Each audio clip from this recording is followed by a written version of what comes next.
እዚ ኣፎት ሚድያ እዩ ሰላም ጥዕና ሃበልና ዝተፈላለዩ ቦታን ኩነታትን ኮንኩም ምድላት ኣፎት ሚድያ ተካታተሉ ክቡራትን ክቡራናን ነሳት ዝተዋደድ ሓፀርቲ ዋናዊ መዕባለታት ሒዝናልኩም ቀሪብና ኣለና ሓበራው ጻንሒትኩም ሰናክኹም በመዕዳም ናብ ዝርዝራቶም ተሰጋጊርና ካብ ወገን ትግራይ ጥዑም ዜና ተሰሚዑ ኣሎ ኣብ ምጅማር ኩናት ዘለና ክብል ዝተደመጸ ፕረዚደንት ጊዜያዊ ምሕዳር ትግራይ ታደሰ ወረደ ሎሚ ሃንደበታዊ መገሻ ገይሮም ኣዘዝቲ ሰራዊት ትግራይ ዕጡቕ ኣኼባ ከም ዘካየዱ ተፈሊጦም ብኻልእ ወገን ብልጽግና ሰልፍታት ኣብንን ኢዜማን ኣብ ዝወዳደሩሉ ከባቢታት ሕፁያት ከቕርብ ከም ዘይከኣለ ይግለጽ ኣሎ የመን ኣብ ትሕቲ ቁፅጥር እስራኤል ናብ ዝርከባ ከባቢታት መጥቃዕቲ ሚሳይላት ኣካይዳ ነዚኣቶም ካልኦት ኣገደስቲ ምዕባልታትን ሒዝና ኣለና ምስ ኣፎት ጽንሖ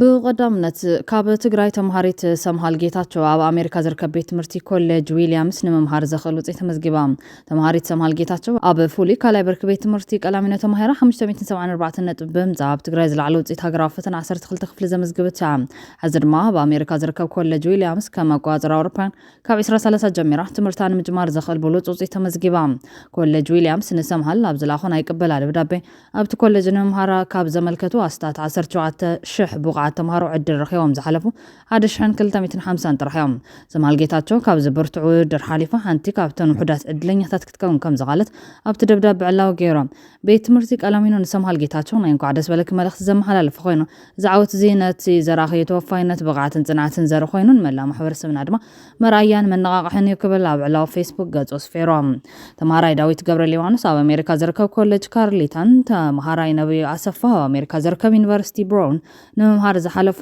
ኣብ ፍሉይ ካልኣይ ብርኪ ቤት ትምህርቲ ቀላሚኖ ዝተምሃሩ ተምሃሮ እዮም ቤት ትምህርቲ ቀላሚኖ ኣብ ናይ መጻኢ ዓለም ለኻዊ ጉዕዞም ሙሉእ ዓወት ክኾነሎም ድማ ሰናይ ትምኒቱ ገሊፆም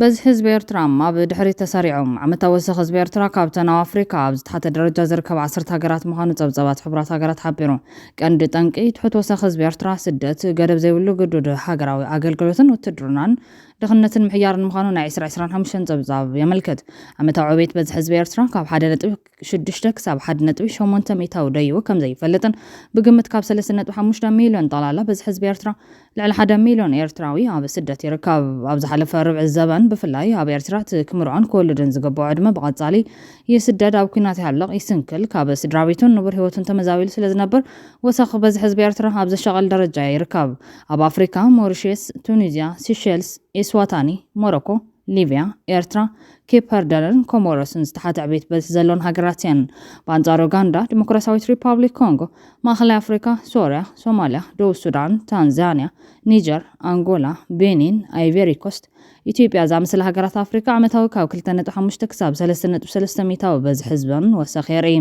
ኣብ ኤርትራ ዘሎ ቀይዲ በተኽ ምሕደራ ጉጅለ ህግደፍ ዓብዪ ክፋል ኣብ ክሊ ዕድመ መርዓን ምውላድን ዝርከብ ኤርትራዊ ተሰዲዱን ኣብ ውትድርና ተጸሚዱን ስለ ዘሎ በዚ ህዝቢ ኤርትራ ከንቆልቁል ወይ ኣብ ዘሎ ጠጠው ከይብል ዘስግዮም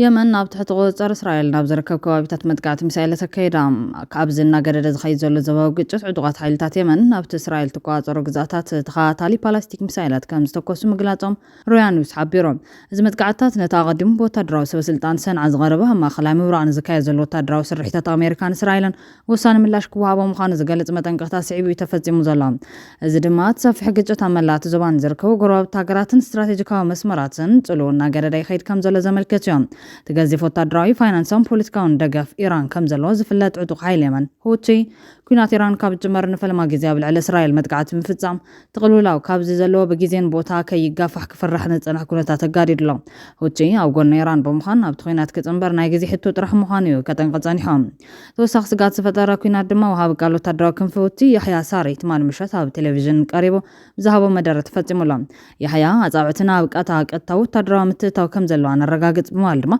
زغنا مستنزلات كبل زغلصان أمريكان أنصار إيران زغبر محزنت تجلنا بتخينات كم ذات غليصام لهم نقدما حيل يمن ناب إسرائيل مسايلات كم زونجف غليصولام وتدراو حيل إسرائيل دما كاب يمن ستكوس مسايلات كم زللين أبدوباويت إسرائيل كتما برشابان كابيان سايرن كم زتولعنا رغاغيصوم سراويت إسرائيل هاب تليجرام سراويت مكلخال إسرائيل كاب يمن نامريت إسرائيل غصو زفنو مسايلات قالوا ليلو سرعتات مكلخال أيرنت سغات نمعغات ينقساس قالو كبل صحيفهم ድሕሪ 15 ደቂቃ ኣቢሉ ድማ ሰራዊት ኩነታት ውሕስ ምዃኑን ሰባት ንቡር ስራሕቶም ክገብሩ ከም ዝኽእሉን ሓቢሮም።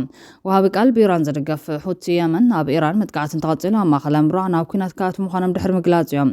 ወሃቢ ቃል ዕጡቕ ሓይልታት የመን ወተሃደራዊ ሓይሊ የመን ሁቲ ያህያ ሳሪ መግለፂ ዝኾነት ካሊእ ሃገር ምስ ኣሜሪካን እስራኤልን ኣንጻር ኢራን ተተፀንቢራ በኣሜሪካን እስራኤልን ቀይሕ ባሕሪ ኣንጻር እስላማዊት ሪፐብሊክ ኢራንን ተፃዋኢ ስርሒታት ንምፍፃም ክትጥቀማሉ ተጀሚራን ኣንጻር ኢራን ዝግበር ተፃውንቲ ዓሪጉ ኣብቲ ኩናት ንምፅንባር ኣጻብዕትና ኣብ ቃጣየን ዘለዋ ክብል ኣጠንቂቖም።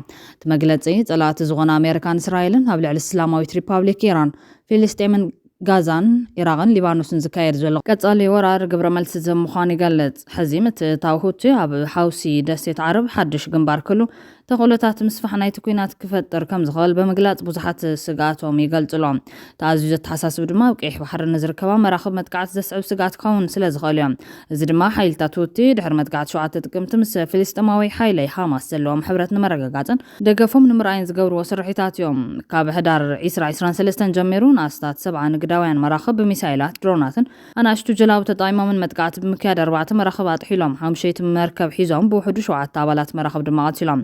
እዞም ብኢራን ከም ዝድገፉ ዝንገረሎም ዕጡቓት ኣካል ናይቲ ኣንጻር እስራኤል ዝካየድ ኪዳን ተቃውሞ ብምዃን ምስቶም ኣብ ጋዛ ዝንቀሳቐሱ ሃማስን ኣብ ሊባኖስ ዝርከቡ ሂዝቦላህን ኮይኖም ቃልሶም የካይዶም።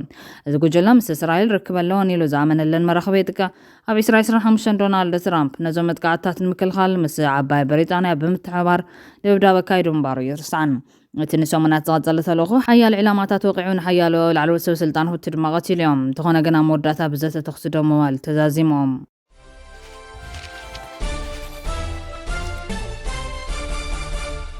ብልጽግና ሰልፍታት ኣብነን ኢዜማን ናብ ዝወዳደርሉ ከባቢታት ሕፁያት ከቕርብ ከም ዘይካለት ፈሊጦም።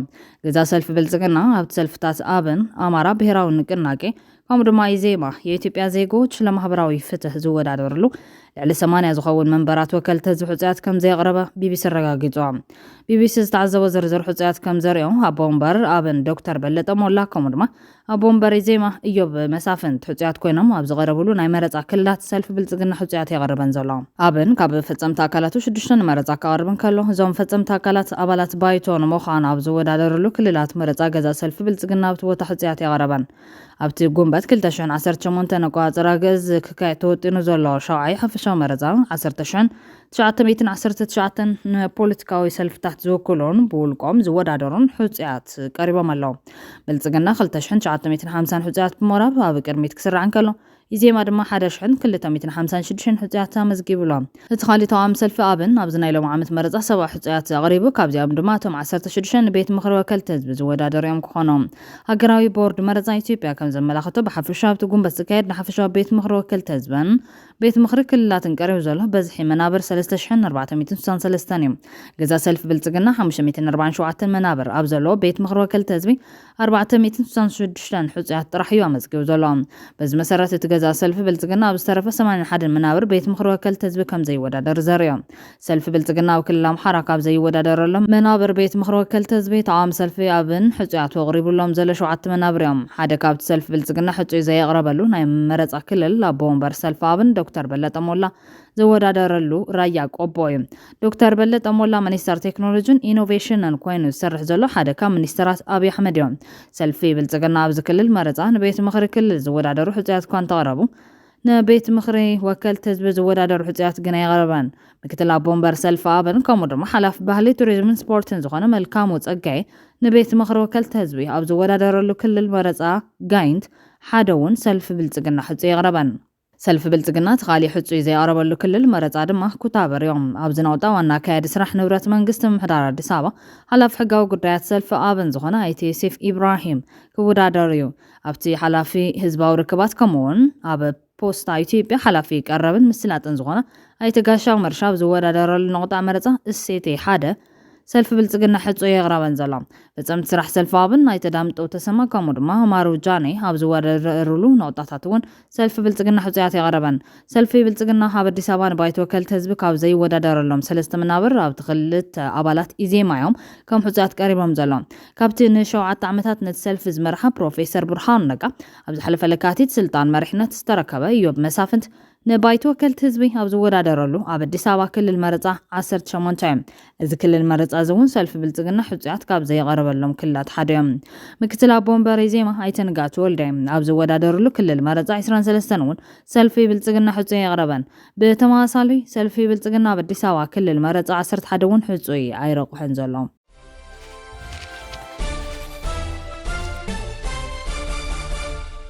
ኣብ ምጅማር ኩናት ለና ክብል ዝተደመጸ ፕረዚደንት ጊዜያዊ ምሕዳር ትግራይ ጀነራል ታደሰ ወረደ ሎሚ ሃንደበታዊ መገሻ ገይሮም። ፕረዚደንት ጊዜያዊ ምሕዳር ትግራይ ጀነራል ታደሰ ወረደ ከተማ ዓዲግራት ኣትሎም ሆስፒታል ዓዲግራት ብሕጽረት ነዳድን መድሓኒትን ይጽገም ምህላው ተሓቢሮም። ፕረዚደንት ታደሰ ወረደ ኣብ ኮምፕሬሄንሲቭ ስፔሻላይዝድ ሆስፒታል ዓዲግራት ዘለዉ ምንቅስቃሳት ዑደት ተካይዶም። ዲን ኮሌጅ ጥዕና ሳይንስ ዩኒቨርሲቲ ዓዲግራት ዶክተር የማነ ገብረ ማርያም ሆስፒታል ካብ 2017 ዓ.ም ጀሚሩ ናብቲ ዩኒቨርሲቲ ምጽንባሩ ዝሐሸ ግልጋሎት ክህብ ከም ዝኻኣሎን ብሓይሊ ሰብ ይኹን ብግልጋሎት ዓቕሙን ምስፋሕ ይሰርሕ ምህላውን ገሊጾም። ሆስፒታል ብሕጽረት ነዳድን መድሓኒትን ይጽገም ምህላው ብሰንኪ እዚ ተገልገልቱ ንምንግልታዕ ይሳጥሑ ምህላዎም እውን ኣረድዮም። ፕረዚደንት ታደሰ ወረደ ብወገኑ እቶም ጸገማት ኣብ ከይዲ ክፍትሑ ዝኽእሉ ምዃኖምን ሆስፒታል ንዝህልው ዕድላት ተጠቒሙ ተገልገልቲ ዝዕግብ ግልጋሎት ንክህብ ዘኽእሉ ስራሕቲ ንምምችቻው ከም ዝስራሕን ገሊጾም። ፕረዚደንት ታደሰ ዩኒቨርሲቲ የካይዱ ዘሎ ሕርሻ ተኮር ንጥፈታት እውን ተዓዚቦም። ዩኒቨርሲቲ ዓዲግራት ኣብ ስራሕቲ ምርምርን ማሕበረሰባዊ ግልጋሎትን ትኩረት ብምሃብ ይሰርሕ ከም ዘሎ ፕረዚደንት ኣብ እቲ ዩኒቨርሲቲ ዶክተር ገብረ ሚካኤል ወልደ ገብርኤል ገሊጾም። ብፍላይ ስራሕቱ ብቴክኖሎጂ ንምዝማን ስራሕቲ እቲ ዩኒቨርሲቲ ብኢንተርኔት ዝተኣሰረ ከም ዝኾነን ኣብታ ከተማ ንዝርከባ 5 ካልኣይ ብርኪ ኣብያተ ትምህርቲ እውን ግልጋሎት ኢንተርኔት ተጠቀምቲ ክኾና ገይሩ ኢሎም። ማእኸላይ ሲቲ ዩኒቨርሲቲ ዓዲግራት ኣብ ውሽጢ ዓድን ወፃእን ኮንካ ኩሉ ዓይነት ግልጋሎታት ክህብ ዝኽእል ማእኸል ሓበሬታ ከም ዝኾነ ብዑደት ገሊጾም። እቲ ፕረዚደንት ነዚ ዝበለ ብፕረዚደንት ጊዜያዊ ምሕዳር ትግራይ ጀነራል ታደሰ ወረደ ዝተመርሐ ጉጅለ ኣብቲ ዩኒቨርሲቲ ዑደት ኣብ ዝሳለጠሉ እዋን እዩ። ብደረጃ ሃገር ተወዳዳራይን ቴክኖሎጂ ዝወነነን ኩሉ ዓይነት ግልጋሎታት ዝህብ ምምሕዳራዊ ህንፃ ኣብ ምዛም ከም ዝርከቡ እውን ተመላኺቶም።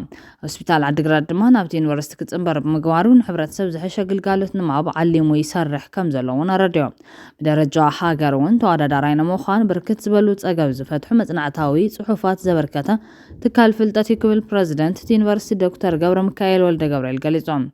እዚ ከም ዘሎ ኮይኑ ክሳብ ሕዚ ኩናት ክተርፍ ዝብል እምነት ነይሩና ሕዚ ግን እቲ ኩናት ዘይተርፍ ምዃኑ ተገንዚብና ኣለና። ስለዚ መላእ ፖሊስ ይኹን ህዝቢ ነቲ ዝመጽእ ዘሎ ሓደጋ ንምክልኻል ብቑዕ ምድላዋት ክገብር ይግባእ ኢሎም። ብኣቆጻጽራ ገዝ 17 መጋቢት 2018 ዓ.ም ኣብ ከተማ መቐለ ካብ ሰዓት 3 ክሳብ 7 ላዕለዎት ኣመራርሓ ኮሚሽን ፖሊስ ትግራይን ናይ ዞባ ፖሊስን ማለት እውን ካብ ዳይሬክተራት ንላዕሊ ዝተሳተፉሉ ኣኼባ ተኻይዱ ነይሮም። እቲ ኣኼባ ብጀነራል ታደሰ ወረደን ናይቲ ኣማኑኤል ኣሰፋን ዝተመርሐ ኮይኑ ኣብ ሓፈሻዊ ኩነታት ጸጥታ ከተማ መቐለን ዝዋሃደሙ ምብራቕን ዘተኮረ ገምጋሚ ነይሮም። ኣብ ናይቲ ኣኼባ መጠቓለሊ ፕረዚደንት ታደሰ ወረደ ክሳብ ሕዚ ኩናት ክተርፍ ዝብል እምነት ነይሩና፣ ሕዚ ግን እቲ ኩናት ዘይተርፍ ምዃኑ ተገንዚብና ኣለና።